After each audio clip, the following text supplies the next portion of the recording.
Right, we're joined now on the line by City of Cape Town Safety and Security, MMC, JP Smith.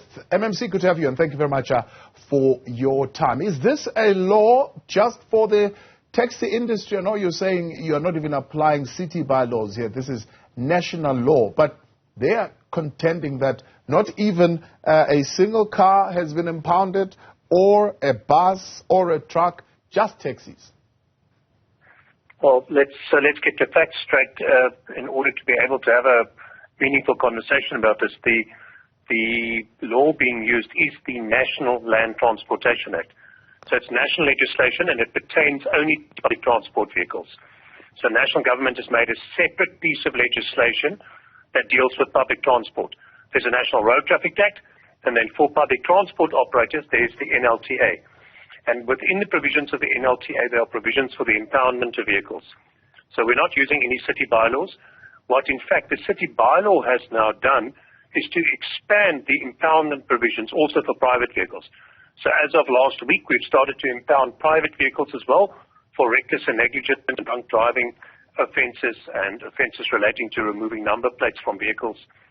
But over the last 2 years, we have been enforcing the fuller range of the provisions of the National Land Transportation Act, where there are moving violations, driving on sidewalks, driving into oncoming traffic, ignoring traffic lights, driving over traffic islands, and so forth.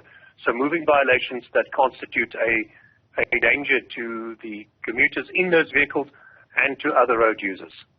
So a platform of stakeholders has been particularly set up to address permit barriers, but I suppose this is where stakeholders gather and they would raise a number of issues. Has it been put to you that your implementation, as you put it, of the NLTA has at least drowned 480 businesses, or at least 480 vehicles that would have been repossessed? So we impound public transport vehicles, and I couldn't hear the full range of your question because the sound is not great on our connection. But we impound around 900 plus vehicles a month, and that is for moving violations by and large. The taxi task team that we agreed to some months ago to try and avert the biggest threatened strike focused on essentially two areas. The one was the desire for additional operating licenses, or the belief by the industry that there should be additional operating licenses on certain routes, and that's something I can't speak to, but which I have watched my colleagues in province and city work very hard to accommodate the industry on, and I'm sure the MEC or the MMC in the city or the province could speak to you about that. But as for the enforcement side of it, essentially, it's extremely easy to avoid the city's attention by simply getting drivers to behave lawfully. There's never an excuse for driving on the shoulder of a road or driving in a manner that is reckless and that flouts the national regulations. We have shifted our focus over time from the issuing of fines, which is ineffectual and doesn't achieve any behavior change, to the practice to focusing on increased impoundment as a more meaningful way to change behavior. Because as government, your job isn't to do the same failed thing over and over, but if you see something is not working, to change direction and try and do something that is more impactful and that does achieve an outcome, so we can reduce the death of 12,500 people on our roads every year. So what is your response to the allegation that this is a deliberate attack on the taxi operators, 480 repossessed vehicles, because you want to drown those businesses? That's not possible, because you can only impound a vehicle where the driver causes or engages in an offence that is substantive enough to do so. So for the city to pay any attention to that vehicle, the driver has to engage in misconduct. And increasingly, we are using body cams and dash cams on our staff. So increasingly, those kind of offences are documented. And the city gets thousands of complaints, as I'm sure as does Johannesburg, Durban, eThekwini, Tshwane, all of them. They must all be getting the same kind of report and concern from members of the public that we face on a regular basis in public meetings and in emails and in complaints to call centers and to our emergency hotline and otherwise. So it's also irresponsible for us to do nothing. We have an obligation to uphold the traffic law. If you're obeying the traffic law, the city's enforcement staff have no interest in you. So we don't determine who we impound.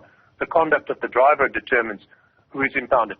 Coming up with conspiracy theories or attempting to deflect attention from the owner's responsibilities to appoint competent drivers in roadworthy vehicles who drive within the law and do not have outstanding warrants of arrest because of not showing up in court after 10 or 100 or 200 traffic offences that they've ignored.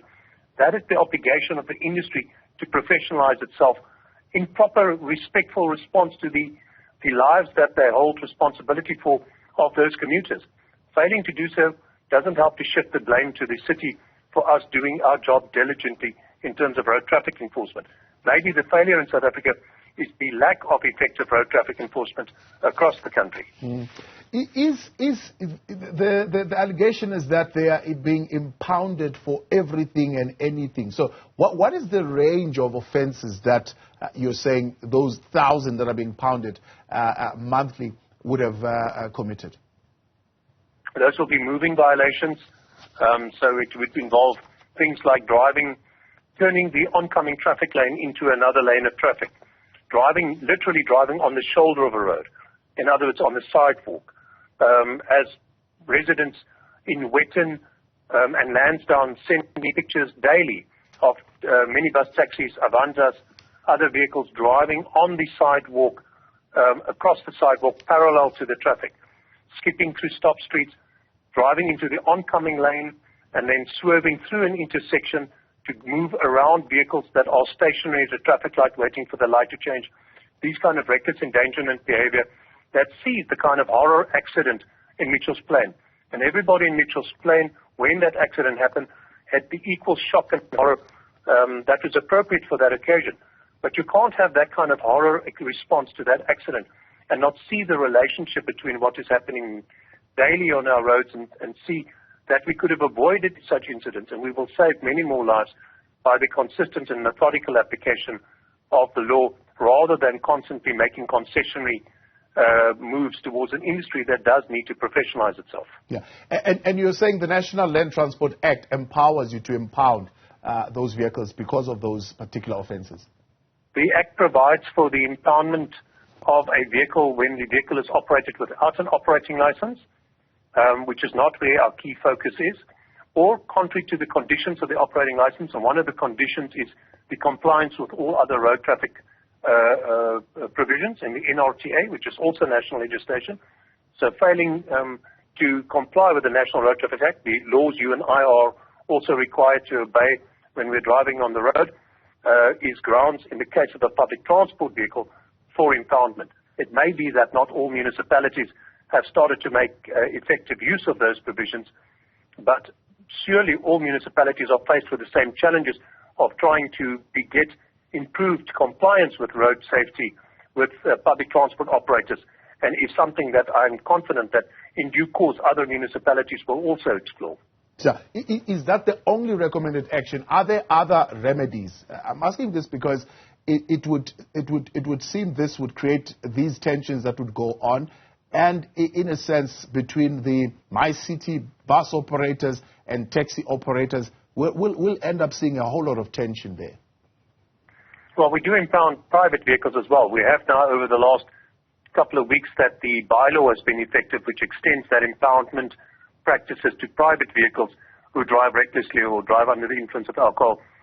We have started to impound private vehicles as well, and the goal here is to continue to advance on the gains we've achieved over the last decade, where we've seen road death figures in the Western Cape either stabilize or reduce, especially relative to those in the rest of the country. And that is about ensuring that where people are issued fines, that the recovery of that fine is achieved, and that there is more consistent enforcement on the roads, that we use the best technology available to back up those enforcement actions. But at the same time, we have proposed solutions to the industry as well.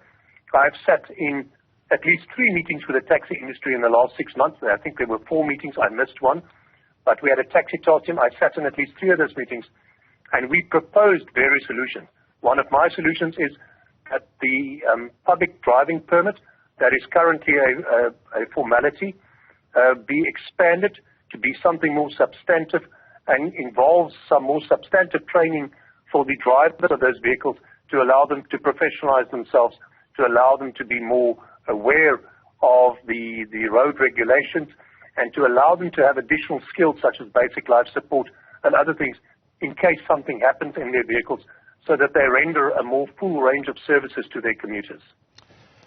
MMC, I appreciate your time. Thanks so much for joining us there on the line. JP Smith, Safety and Security MMC in the city of Cape Town.